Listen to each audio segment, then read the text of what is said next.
ఖజానా జ్యువెలర్స్ లో దోపిడీ భాగ్యనగరంలో గన్ కల్చర్ పెరిగిపోతున్నది. అమెరికాను తలదన్నేలా ఇటీవల కాలంలో భాగ్యనగరంలో కాల్పులు సంచలనం సృష్టిస్తున్నాయి. తాజాగా హైదరాబాద్ చందానగర్లో దుండగులు కాల్పులతో చెలరేగిపోయారు. గ్రేటర్ పరిధిలోని అత్యంత రద్దీగా ఉండే చందానగర్లో దుండగులు తుపాకులతో ఖజానా జ్యువెలర్స్ లోకి ప్రవేశించి భారీ దోపిడీకి పాల్పడ్డారు. దుకాణంలోకి ప్రవేశించిన దుండగులు కాల్పులకు తెగబడి మరీ భారీ దోపిడీకి పాల్పడ్డారు. దుండగుల కాల్పులో ఖజానా జ్యువెలర్ సిబ్బంది గాయపడ్డారు.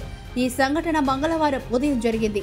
షాపు తెరిచిన 5 నిమిషాల్లోనే భారీ దోపిడీకి పాల్పడి అక్కడి నుంచి ఉడాయించారు. షాప్ సిబ్బంది స్థానికులు ఇచ్చిన సమాచారం మేరకు పోలీసులు అక్కడికి చేరుకున్నారు.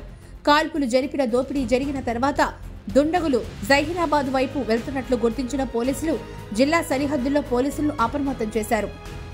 దుండగులను పట్టుకునేందుకు 10 ప్రత్యేక బృందాలను ఏర్పాటు చేశారు. ముఖానికి మాస్కులు, చేతులకు గ్లౌజ్ వేసుకుని వచ్చిన 6 దుండగులు ముందుగా తుపాకులతో బెదిరించి లాకర్ కీస్ ఇవ్వాలని కోరారు.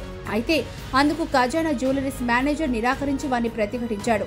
దీంతో మేనేజర్ పై కాల్పులు జరిపారు. ఈ కాల్పుల్లో ఆయన తీవ్రంగా గాయపడ్డారు.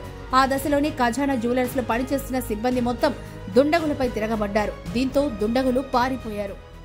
డబల్ షర్ట్స్ ఉన్నాయి, ప్రతి ఒక్కరికి షూస్ ఉన్నాయి, చిన్న పిస్టల్ ఉంది ప్రతి ఒక్కరి దగ్గర. 6 to 7 మెంబర్స్ ఉన్నారు. 10:40 ఒక్కరినే కాల్చారు, తొడపైన కాల్చారు. రౌండ్స్ అంటే ఇంకా కింద చాలా సార్లు ఫైట్ చేశారు. సిల్వర్ తీసుకెళ్లారు. అవును, గోల్డ్ ఏం తెలియదండి. తొడకు తగిలిందండి. నా పేరు సులేమాన్ అండి. నేను ఎగ్జిక్యూటివ్ అండి ఇక్కడ.